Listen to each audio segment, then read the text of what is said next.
Alright, we got the Briggs & Stratton 2200 watt starting 1700 watt running generator.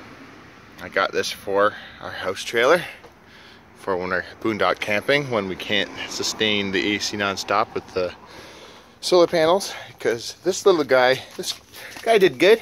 We're at 115 hours. It's just a bit too small. 1000 watts, not quite enough. Can't run the AC. You can run the charger, runs a bunch of stuff, but too small. So we're gonna gas that thing up, put some oil in it. It'll do an unboxing too, actually. Let's see here. It's not it's just a assist knife, spring assist. It's not the sharpest knife either, and it's actually pretty crappy. Really cheap piece of garbage knife. There we go.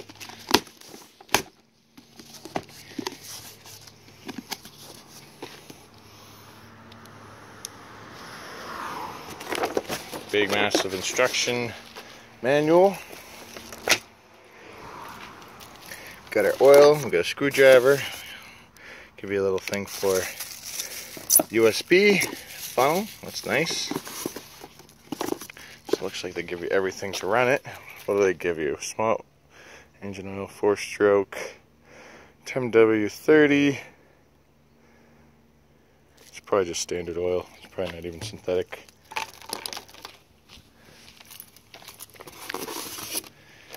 Okay.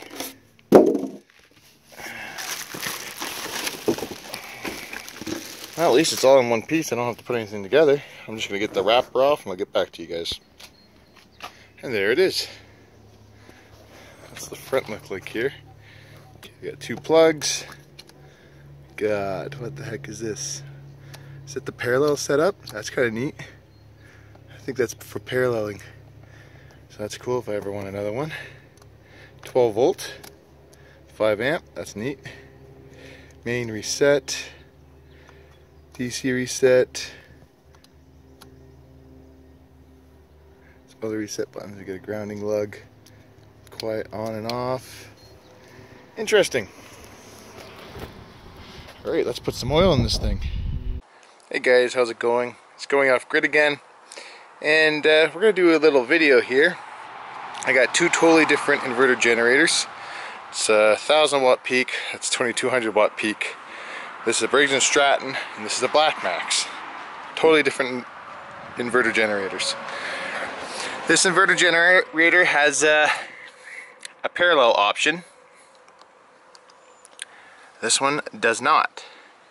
Now, this, I could end up wrecking both these generators, but I have a theory to why these parallel setups work, and this is just live, neutral, ground. And I believe that these generators, they work very much like a grid tie inverter. So if I start this one first, and I'm just going to be using 2 of these, well, essentially a suicide cord. It's not a good way to do this because obviously you can get hurt. But I'm going to plug this into here. We're going to start this generator first because this generator does not have the parallel setup. So this one has to be started first, feeding into this one, then this one will be started, and they should just sync. If not, it's gonna, that inverter generator will probably blow first, and maybe this one too, I don't know. Hopefully not, because that'll cost me a fortune. But I'm pretty sure this is gonna work, and if this works, it's gonna help a lot of people.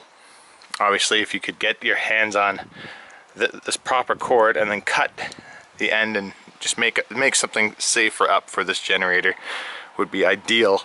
But yeah, we're gonna try it out, and hopefully no smoke, nothing happens. But first we're gonna start this generator up, see if it runs this chop saw. This is a large chop saw. It's a 12-inch. Where does it say? It says on the blade somewhere. There it is. 12-inch. The model's on the back here. You gotta read it upside down. We'll make a cut, see if it can power it. If not, then we're gonna try paralleling and see how that goes. Alright, so we got the Briggs & Stratton 22P running. Got a piece of wood. It is on eco, so let's see what happens here.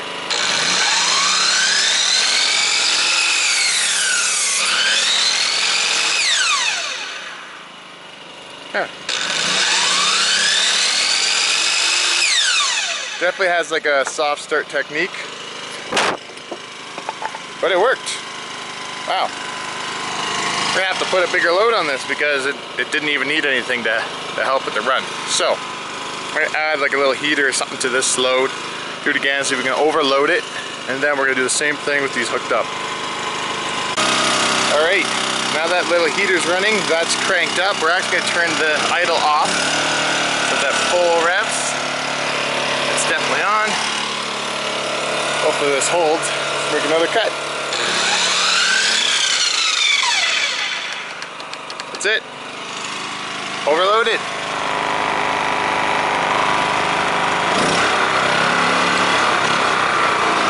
Okay. There. Just unplug that for now. Now I'm gonna get set up with that baby running. Alright, so that is plugged into there so far.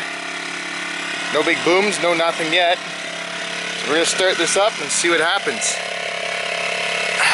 I'm actually gonna put you guys down in case I really gotta unplug something real quick. There you go.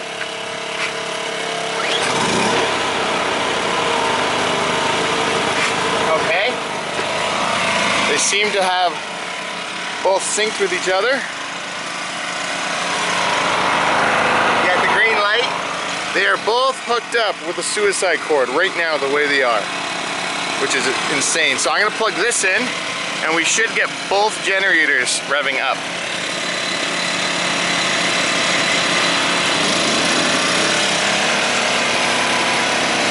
This one pretty much took over it, but that one when it first started did go up. Here, I'll put you beside the little Jenny. Plugging it in now. Okay. Now we're gonna go beside the big generator and you're gonna hear the same thing. So, that's hooked up to both of these. Now we're gonna go for another cut. See how this goes. Pardon me, I'm just changing hands and wrapping the cord around my hands so I don't drop my camera, but here we go.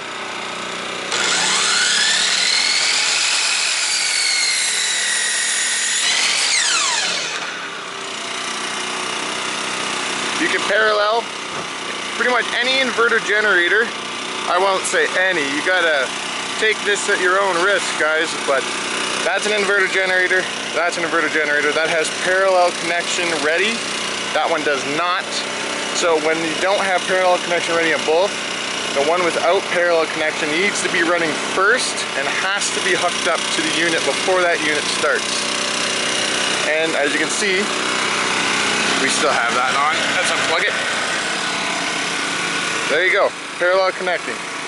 So that should be about 3,000 watts between the two now, and that's a 7.5 or 750 watt heater, and this is around 15 amp chop saw. I don't know if it says anywhere on it, but yeah, right there.